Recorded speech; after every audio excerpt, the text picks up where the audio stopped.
And I know when I was speaking to the police and our whole we spoke about it last week, the Walter Scott decision.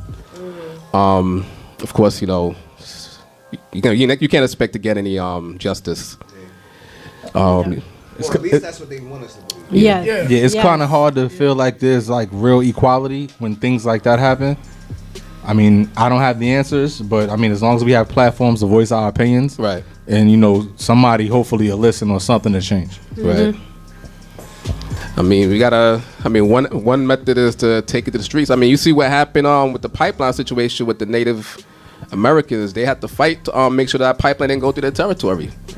And that fight got them the win. So I mean, us, we get shot down and stuff, and we want to start marching, and that marching and holding hands ain't going, I think personally, if we all get together and decide to do the same thing, right? That's what I'm saying. Yeah, because like you got some people that are considered to go rogue, right, and do like some extreme things, right. If we had like unity and everybody did it to that extreme, right, things would change. But then again, who's willing to give up their life for the cause? Right. Everybody's not ready to give up what they consider to be an amazing life, right, for the betterment of their children. Yeah, exactly. Like back in the days, I guess like 40, 50 years ago, people had a sense of we didn't have anything. Right. So we need to fight for something. Now people feel like, oh, we got a fly car, you got this, that, and the third. Like if the owner gives a dog a bone, the dog feel like it's the most amazing shit it ever had in the world. Right. And that's, I think, a lot of mentality of some of my people today is like you have a bone and you don't want to let that bone go. But sometimes you have to lose that bone for your kids to get a steak. Right. But people don't think about it like get that. Much greater after that. The bone don't stop, man. After sacrifice comes a reward. Right. But nobody's willing to sacrifice. And everybody wants to have to see it. Yeah, they want to have their jewelry, they want to have their JOs and all that. And I'll be the first one to tell you, I wear Jordans every Saturday. But if it came between that and my kids having a better life, my son being a young black man having a better opportunity of being equal and having opportunity, I'll set them shits on fire. Yeah. Reluctantly. But I'll set them shits on fire.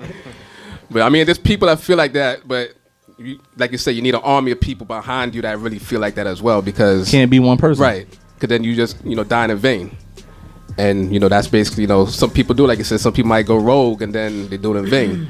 But if you got a bunch of people doing it together, then like the civil rights movement, we benefiting off of a lot of the fights that people went through in the 60s, right? But they did that together nationwide.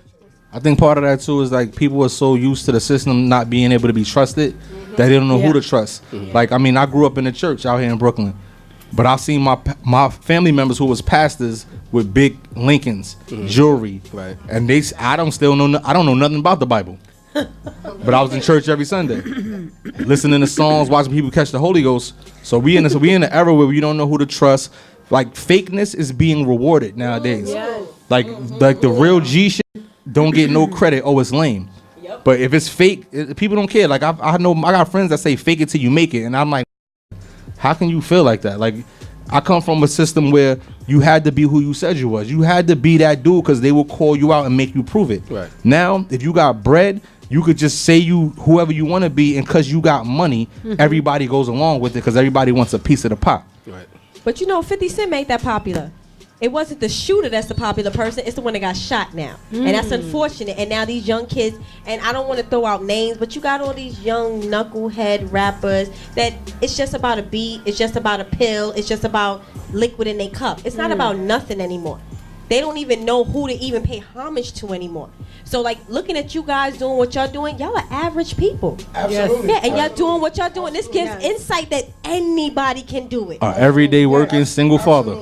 The Gallery every Tuesday. Miss Stacy, Nicole Renee, and Bad Man Benny.